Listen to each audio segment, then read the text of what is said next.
realize quickly when you are co-parenting with these people is that this is all you. This is all on you. No matter what the court says, eventually you need to care to be able to parent, to be able to co-parent.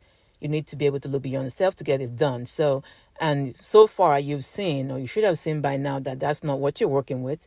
So taking care of the children or being there for the children in any way falls majorly on you, regardless of what everybody said. So definitely you feel cheated out of things because there's no support from them. There's no support. And if they know that's what you're seeking out, or that's what, help out with this or do this and that, they even double the effort of not doing that, because how can they do what you want?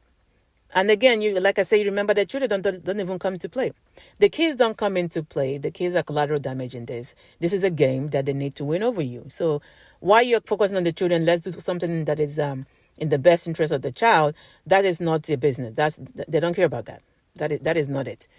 So one of the things you need to make sure, at least, even to start, is to have a court order. Make sure there's some kind of agreement somewhere. There's something that is, written down, signed somewhere.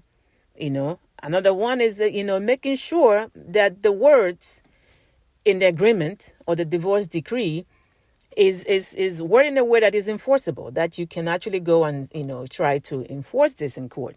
And so they can, the judge can decide or what to do on that. But the words need to be in a way that is in the order and agreement to be able for them to enforce it. Or even today, in times where the cops need to be called or something, which my situation happened a couple of times, that the words in there is enforceable, because whenever they come over, the few times they've done this, is that they ask you for the divorce decree and they take it and read it.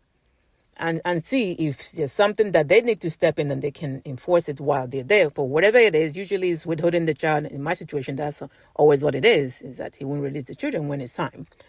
So you need to make sure that not only there's an agreement, but that is enforceable.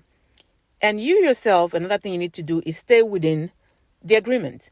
And that means that in as much as, they tell you that even if they're not paying child support or contributing anyway, you are not supposed to withhold the children from them. I know it sucks, because why am I releasing the child when you are showing that you don't care? So you come whenever you feel like coming. So you're not even allowed to do that.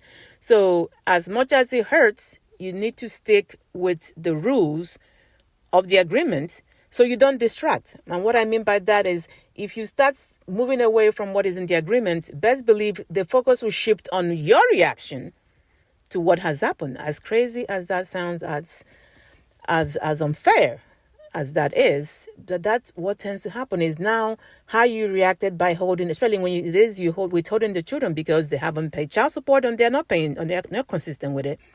The focus will be on you are withholding the child. So you stick within the rules of what is in there, regardless of how much it hurts. And I notice that they're not contributing, because that way the focus will still be on them not paying child support. When you do go to courts to enforce this, so that there's no discussion about you not releasing the children when, it's time for them to have possession of them. And then the other one is, remember, the joy is in the fight with these people. They can literally drag you to court every other 5 business days. They would do that. The joy is in that fight. The joy is knowing that you are angry about stuff and then you're going to court and then, this, all this. The joy is in the fight.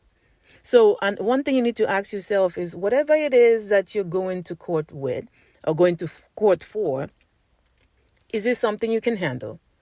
I know it's not fair. I know it's not fair. Is this something you can handle? And I'm talking about maybe financial, things that you need to pay for. If it's yes, document that and move on and compile things, to when you do want to go, because that way you're not going back and forth every 2 weeks to court, because they will enjoy doing that. And you don't have time for that. So is this something that you can pay for? And I'm saying this as somebody has done this so many times. Could I afford to pay for it? Not really. I had to get on an installment plan with, some things because the kids need it. And I know, looking at him, that's not going to happen. And the child needs that. So if it's something that you can handle somehow, document, and, because you can always go back to request for this. Document that and move on, because they will drag you to court. They will take you there. They will want you to stay in court. They don't mind. So you put all this together for when you do need to go. And that requires you just to make an adjustment to your finances, making adjustment to the kinds of things you do. Is it fair? No, it's not. It's not. But then you need to focus on what it is for your peace of mind, the kids, and your time, the resources that you do have to apply that where it needs, and then document that, because they will have you go into court. They want to do that. They want to get that reaction out of you. So if you need to compile this and go one time, that's it. And it's something that you can handle, then do. And don't focus on these people, because what you're about is not what they're about. It has never been. All right, guys, get a hold of your mind. Also, please let me know if there's something else, that some other way you're trying to combat this. But these are some of the things that I've been doing. I've done it. But get a hold of your mind. Everything else will fall into place. Take care.